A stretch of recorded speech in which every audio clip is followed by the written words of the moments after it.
Con vuestra licencia, soberano Señor sacramentado, estamos contemplando a Jesús expuesto en la custodia, como si estuviéramos en el cenáculo de nuevo y, por tanto, no nos es difícil irnos ahora desde el cenáculo, desde la Eucaristía, irnos al Viernes Santo, irnos al Calvario, para meditar una vez más algunos aspectos de la pasión y muerte de nuestro Señor Jesucristo, que a la vez hemos conmemorado muy recientemente en la Semana Santa. Allí en el oratorio de Caballero de Gracia, durante esas semanas de Cuaresma y Semana Santa, ponemos cerca del altar, en la parte delantera del presbiterio, la imagen del Santo Cristo de la Agonía, que está habitualmente al fondo de la iglesia. Es una obra de arte muy valiosa, el Señor todavía vivo, con una escultura de gran calidad del siglo XVII, que ayuda mucho a meditar en la pasión del Señor. Aquí ahora pues no tenemos ese crucifijo delante, pero nos lo imaginamos perfectamente. Es otro de estos temas especiales del retiro, ¿no? Tantas veces ya hemos recordado que no hay cristianismo sin cruz, que tenemos que seguir junto al Señor en la cruz, que no nos debe de atemorizar, porque el Señor no nos va a poner una cruz que con su gracia no podamos llevar. Él siempre será el cirineo que nos ayuda a nosotros, más que al revés. Él nos ayuda a nosotros para que no nos pese la cruz, para que la llevemos con garbos, no arrastra, y desde luego sin queja, sin considerarnos una víctima, porque la única víctima es Jesucristo. Nosotros más bien diríamos, tenemos el honor, aunque nos pueda costar, pero es un honor, como en la Semana Santa, que llevan los pasos a hombros, o los que sacan al Santo Cristo en un Vía Crucis, consideran que es un honor llevar ese peso sobre el hombro. Pues es un honor poder participar de la cruz del Señor, para enriquecernos espiritualmente, para corredimir, aunque los méritos infinitos que el Señor nos ha ganado en la cruz sean sobreabundantes y no necesiten, por así decir, nada más. Sin embargo, San Pablo nos dice que Dios quiere, ¿no?, contar con nosotros para completar, hay que entender la expresión, los sufrimientos de Cristo en la cruz. Nuestros sufrimientos, al fin y al cabo, de una criatura que no se pueden comparar con los del mismo Hijo de Dios, ni por la víctima, que es Él y nosotros somos criaturas, ni tampoco por la intensidad de los sufrimientos.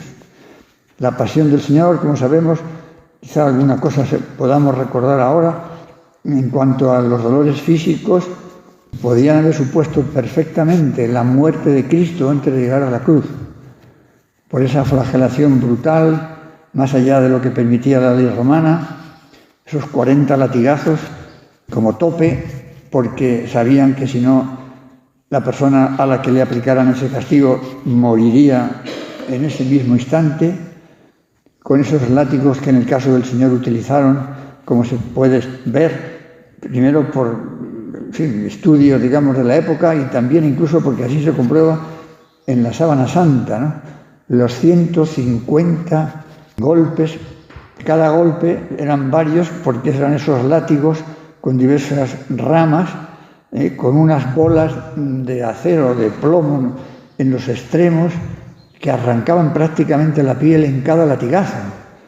O sea, no se comprende cómo el Señor no murió ahí mismo, quizá por su enorme fortaleza física, Bien, aparte de los sufrimientos morales, todavía más dolorosos que los físicos. Pero bueno, dejemos esto de momento, tiempo habrá quizás de volver más adelante. ¿Quieres acompañar, dice un punto del Vía Crucis de San José María, ¿quieres acompañar de cerca, muy de cerca, a Jesús? Pues abre el Santo Evangelio y lee la Pasión. Pero leer solo, no. Vivir la Pasión. La diferencia es grande. Leer es recordar una cosa que pasó. Vivir es hallarse presente en un acontecimiento que está sucediendo ahora mismo. Ser uno más en aquellas escenas. Uno que tenemos que meternos en el Evangelio, meternos en la pasión del Señor. La lectura de la pasión del Señor, que como sabéis, ha hecho muchos santos. Por eso, porque entra por los ojos ver lo que le hemos costado al Señor. Cuando alguna vez alguna madre dice, hijo mío, ¿cuánto me has costado? ¿Qué parto tan difícil tuve? ¿O qué cesárea? ¿O qué lo que sea? Solo ya para nacer, porque luego después vaya usted a saber, ¿no? ¿Cuánto me has costado? Pues no se puede comparar con lo que nosotros, cada uno, le hemos costado al Señor. Decía Santa Teresa, como sabéis, tuvo como una conversión siendo ya religiosa, después de llevar 20 años de religiosa, de carmelita, contemplando una pequeña imagen del Ecce Homo, que seguramente habría visto muchas veces. Pero un día es como si tuviera una gracia especial y aquello le conmovió profundamente al ver el sufrimiento del Señor, ¿no? Y escribía ella, era tan necio mi corazón, recordando esos años, era tan necio mi corazón que si leyera toda la pasión no llorara ni una lágrima. Y esto me causaba pena. Bueno, no es que tengamos llorar, ¿no? Pero tampoco nos puede dejar indiferente, como si estuviéramos leyendo una cosa ajena a mí. De vez en cuando recuerdo un comentario divertido de hace ya muchos años en Torre Ciudad. Seguramente habéis estado todas allí, o casi, no sé, alguna a lo mejor no. ¿Sí? Una imagen preciosa de Cristo vivo. San José María quiso hacer al Señor en la cruz de tamaño natural, pero vivo todavía. Está como mirando, ¿no? Un Cristo de bronce, una talla muy buena, muy bien puesto, en la capilla del Santísimo, que está a la izquierda de la nave principal. Y bueno, una vez entraron ahí como mucha gente a rezar y tal. Y tiene ese Cristo, como está vivo, bueno, parece que tiene cierta fama de que está vivo, ¿no?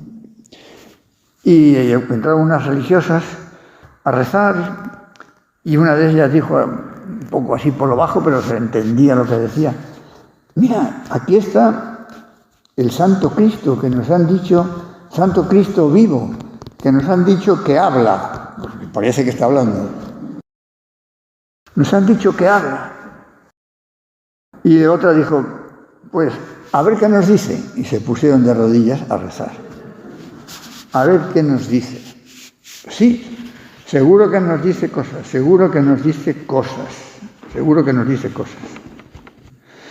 Y también nosotros podemos y debemos decirle cosas.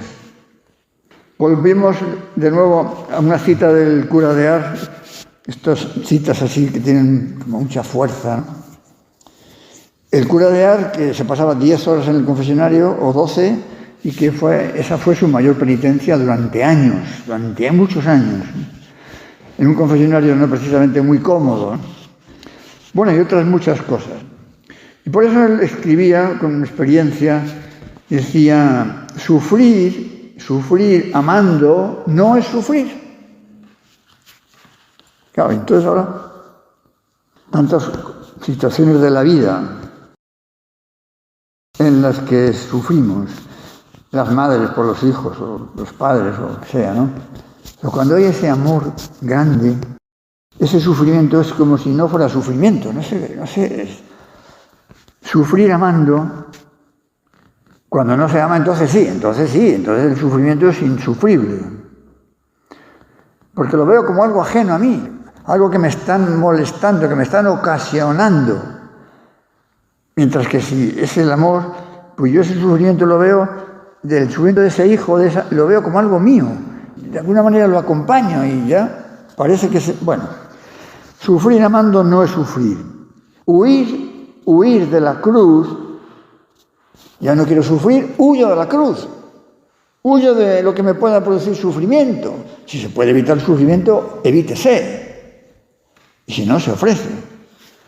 Huir de la cruz, por el contrario, es querer ser aplastado por ella, por la cruz. La mayor cruz es no tener cruz. Una vida, pudiera dar esa situación, en la que todo es jauja, todo fácil, todo estupendo, todo éxito, todo. La mayor cruz es no tener cruz. Seríamos como personas endebles, sin esqueleto, sin posibilidad de crecer en la virtud, por supuesto sin posibilidad de identificarnos con el Señor, ¿no? El Papa Juan Pablo II, que, en fin, sabéis, ¿no?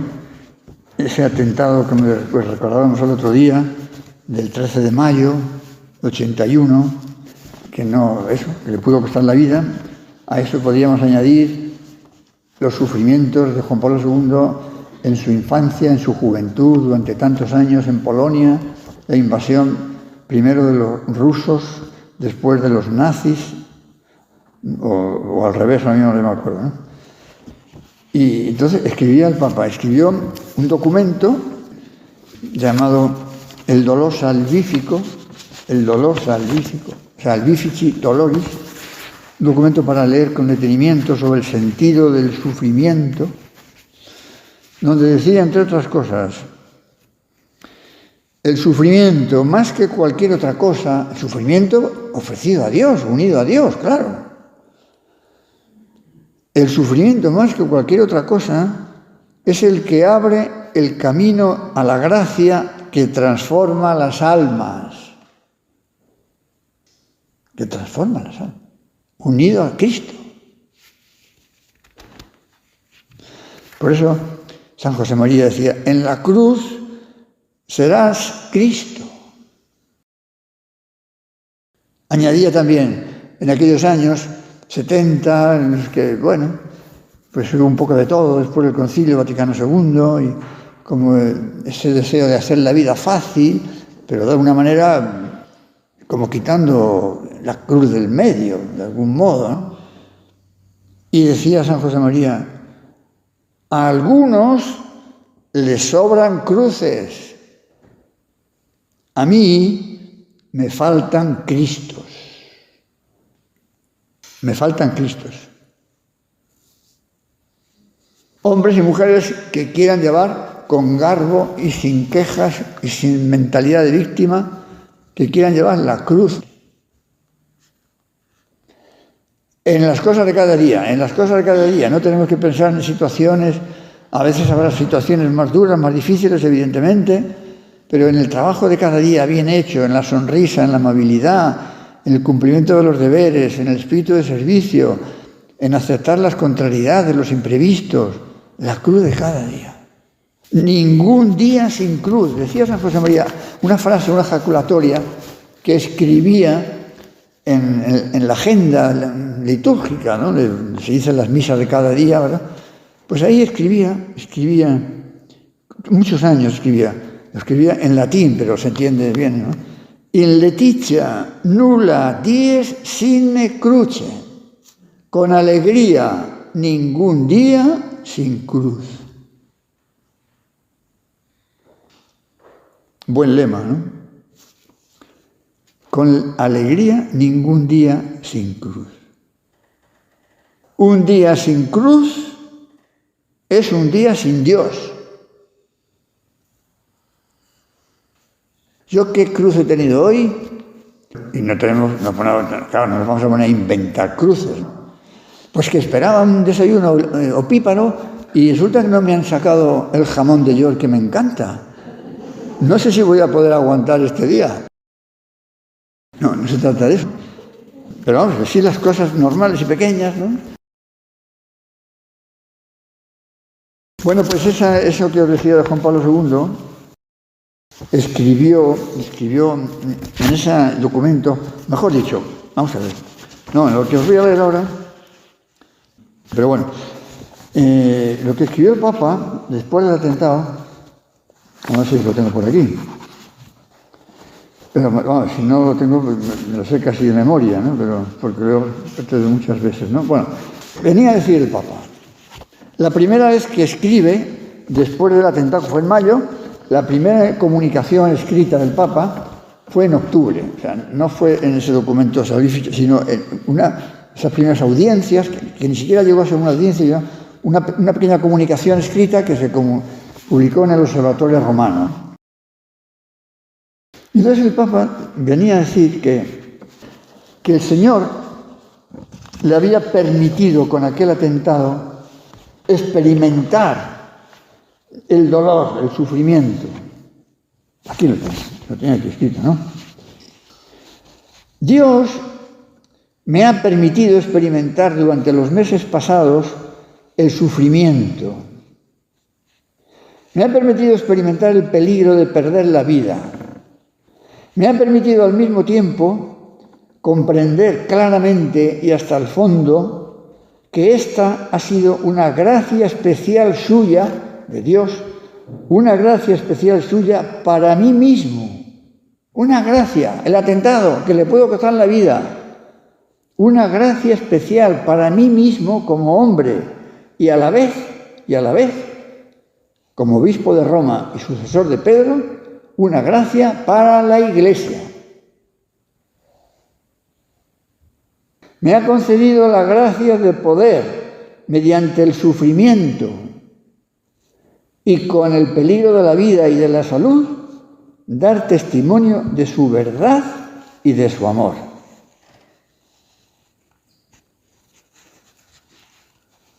El Papa es el Papa, no es que haya que llegar a estas situaciones terribles, pero esa visión sobrenatural de las cosas que debemos tener.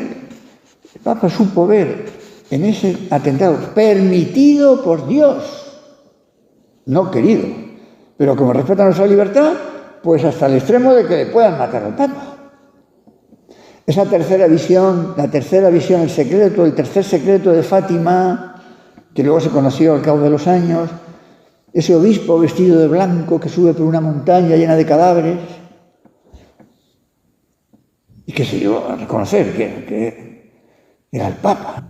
Pero eso es válido también para otras épocas, porque el Papa, sea quien sea, de alguna manera, aunque no llegue a tener atentados de ese tipo, ¿verdad?, de algún modo reproduce esos mismos sufrimientos. Bueno, pues el valor del sufrimiento, darle valor sobrenatural al sufrimiento, escribe un punto de surco, es el mejor modo de vencerlo. ¿Cómo voy a vencer yo el sufrimiento? Dándole un valor sobrenatural.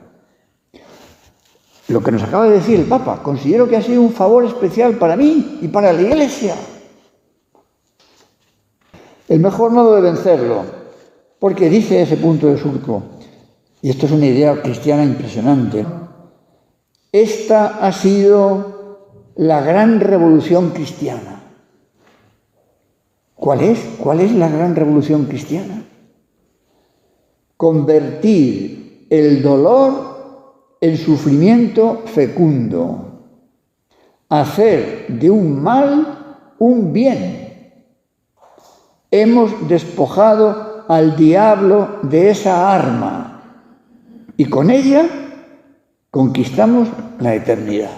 Fíjate tú, este impresionante punto de Surco, el 887. La gran revolución cristiana en el mundo, vencer el mal, vencer el dolor del sufrimiento, convirtiéndolo en fuente fecunda de gracia. Por eso el Papa considera un gran favor ese sufrimiento suyo que ha ofrecido por la Iglesia, para enriquecer a la Iglesia con la gracia de Cristo, para conseguir conversiones, vocaciones.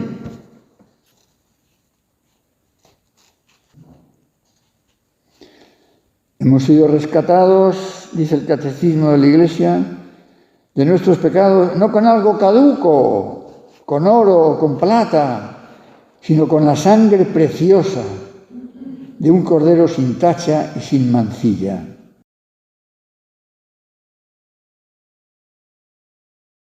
Entonces nosotros, otro punto que recoge el Catecismo, que es muy importante también, estamos hablando de la cruz, estamos hablando de la pasión, y claro, que habría el peligro en una persona poco formada, que habría el peligro de ver la pasión, sí, algo tremendo, pero bueno, algo que tengo yo que ver.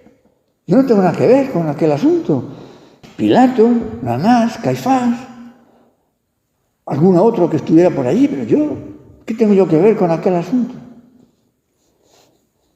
Claro, sería un error notable pensar así, porque Cristo ha muerto por los pecados de todos los hombres de todos los tiempos, independientemente de la culpa que los autores materiales de la crucifixión tuvieran. Somos cada uno de nosotros los autores de la pasión de Cristo, dice el Catecismo en el número 597, los autores de la pasión de Cristo hemos sido todos los pecadores de todos los tiempos. Yo no puedo ver la pasión de Cristo como algo ajeno.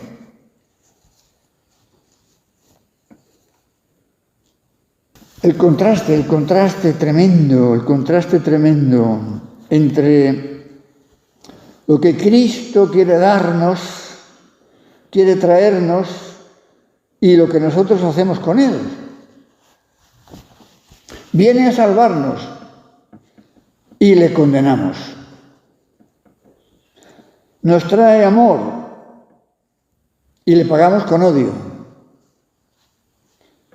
Era la luz y lo entregamos a las tinieblas. Nos da ejemplo en todo y nosotros preferimos a un homicida. Nos da la vida y le recompensamos con la muerte. Son comentarios de una de las estaciones del Vía Crucis de San José María.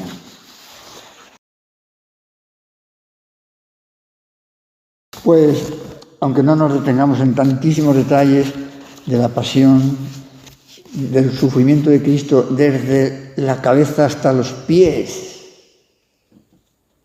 Hay tantos libros por ahí, ¿no?, de médicos, de forenses, que describen con todo detalle científico, diríamos, anatómico, de los sufrimientos de Cristo. Y que son, impresionantes, ¿no? Además de la flagelación, la misma ya en la cruz. La corona de espinas, no hay parte del cuerpo que quede al margen del dolor. Eso sí, no le rompieron ni un hueso, así estaba profetizado. No lo requebrarán ni un hueso. Los clavos de las manos, que no van en la palma de la mano, porque no se soporta el peso, se rajaría la mano. Y lo ponían en la muñeca, en la unión de los huesos del brazo con el carpo. Ahí hay una zona en la que, un pequeño orificio que se puede trasladar sin quebrar ningún hueso, que está descrito en los manuales de anatomía, y los que flagelaban, los que crucificaban, tenían esa experiencia clara y ahí ponían el clavo, que soporta muy bien el peso. Bueno, en fin, es que son tantas cosas que no sería fácil, ¿verdad?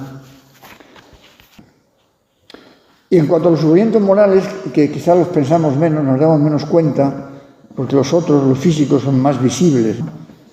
Pero los sufrimientos morales, como decía, hacen sufrir mucho más. Pensemos también en nosotros. Un dolor físico pues, es molesto, pero un dolor moral que nos ha tratado mal, una persona que queremos, que nos han tratado injustamente, eso en el alma duele mucho más que el dolor del cuerpo.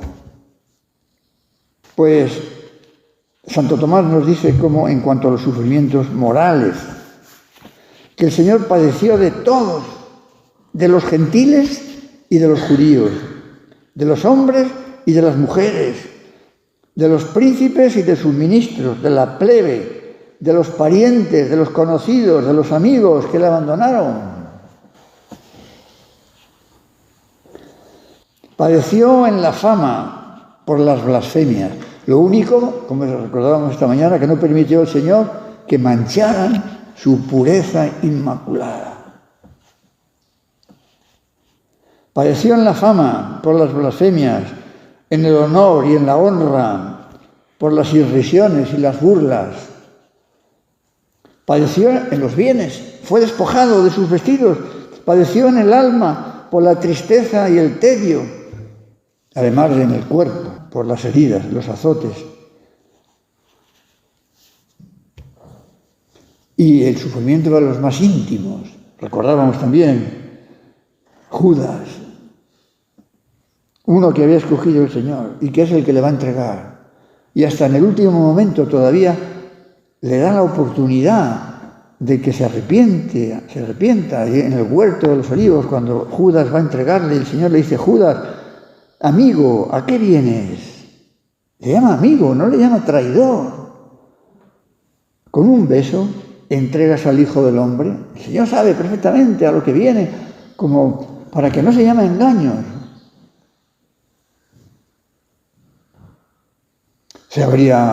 Judas habría sido perdonado si no se desespera, si pide perdón. Como decía un niño que presenciaba representación de la pasión en algún lugar de España y ve cómo Judas entrega al Señor, se desespera, se va, se ahorca. Y el niño le dice a su madre: mamá, ¿por qué Judas no ha ido a la Virgen? Pues porque si va a la Virgen no se desespera. La Virgen no le habría condenado, le habría dicho que pida perdón a su hijo. Como Pedro. Nosotros podemos cometer pecados, podemos traicionar al Señor, pero el perdón siempre es posible. El demonio lo que quiere es llevarnos a la desesperación, esto no tiene remedio, ya no tienes nada que hacer, quítate en la vida. Eso es lo que quiere. También tenemos que pensar en nuestras cobardías, nuestros respetos humanos, nuestro miedo al que dirán, que a veces nos puede llevar a no vivir coherentemente nuestra fe, a no decir algo oportuno y conveniente y hasta necesario en un momento dado. No vaya a ser que piensan de mí que sea hoy no sé qué. Y eso es como no salir en defensa del Señor. Tenemos que hacerlo con prudencia y tal, pero de cobardía nada. Bueno, pues vamos a concretar algún detalle, ¿no? Cómo llevamos esas contrariedades, cómo las ofrecemos. Nos podemos cada día topar con la cruz en cosas imprevistas. Repito, sin inventarnos cruces, pero bueno, como Simón de Cirene no contaba para nada. Se vio obligado a llevar la cruz, pero cómo el Señor le premió. Estos días pasados difundíamos, en fin, esas locuciones escritas de la beata Catalina Emmerich, ¿no? Sobre la pasión del Señor y luego sobre la resurrección, ¿no? Comenta lo que dice el Evangelio, ¿no? entre los primeros cristianos se cuentan los hijos de Simón de Cirene, lo cual quiere decir que su padre, que hasta ese momento evidentemente no era cristiano, enseguida debió de recibir toda la gracia de Dios y hacerse cristiano. Pues nosotros nos podemos topar, bueno, pues a lo mejor al principio tenemos también un movimiento de rechazo, como él, pero enseguida hemos de decirle, Señor, lo que tú quieras, y el Señor nos ayudará, nos dará fuerza y sacaremos fruto de esas dificultades. Termino con este otro punto del Via Crucis también, que también es muy golpea, ¿verdad? Que la pasión, la meditación de la pasión nos lleve a amar la cruz de tal manera que contemplar un crucifijo sea como un reproche cariñoso de mi Dios. Cada vez que vemos un crucifijo, que sea como un reproche cariñoso que Dios nos hace. Porque nos dice el Señor sin palabras, que no nos lo tenga que decir. Él, desde la cruz, nos diría, yo sufriendo y tú, cobarde. Yo amándote y tú olvidándome. Yo pidiéndote y tú negándome. Reaccionemos. Reaccionemos, que el Señor no nos va a dejar solos, sacaremos mucho fruto de esas situaciones y podemos hacer mucho bien y podremos dar un buen ejemplo y contribuir a ese sentido cristiano del dolor, que es la gran revolución, como hemos dicho antes, que el Señor nos permitirá hacerla si le dejamos. Te doy gracias, Dios mío, por los buenos propósitos, afectos e inspiraciones que me has comunicado en esta meditación. Pido ayuda para ponerlos por obra. Madre mía Inmaculada, San José mi Padre y Señor, Ángel de mi guarda, interceded por mí.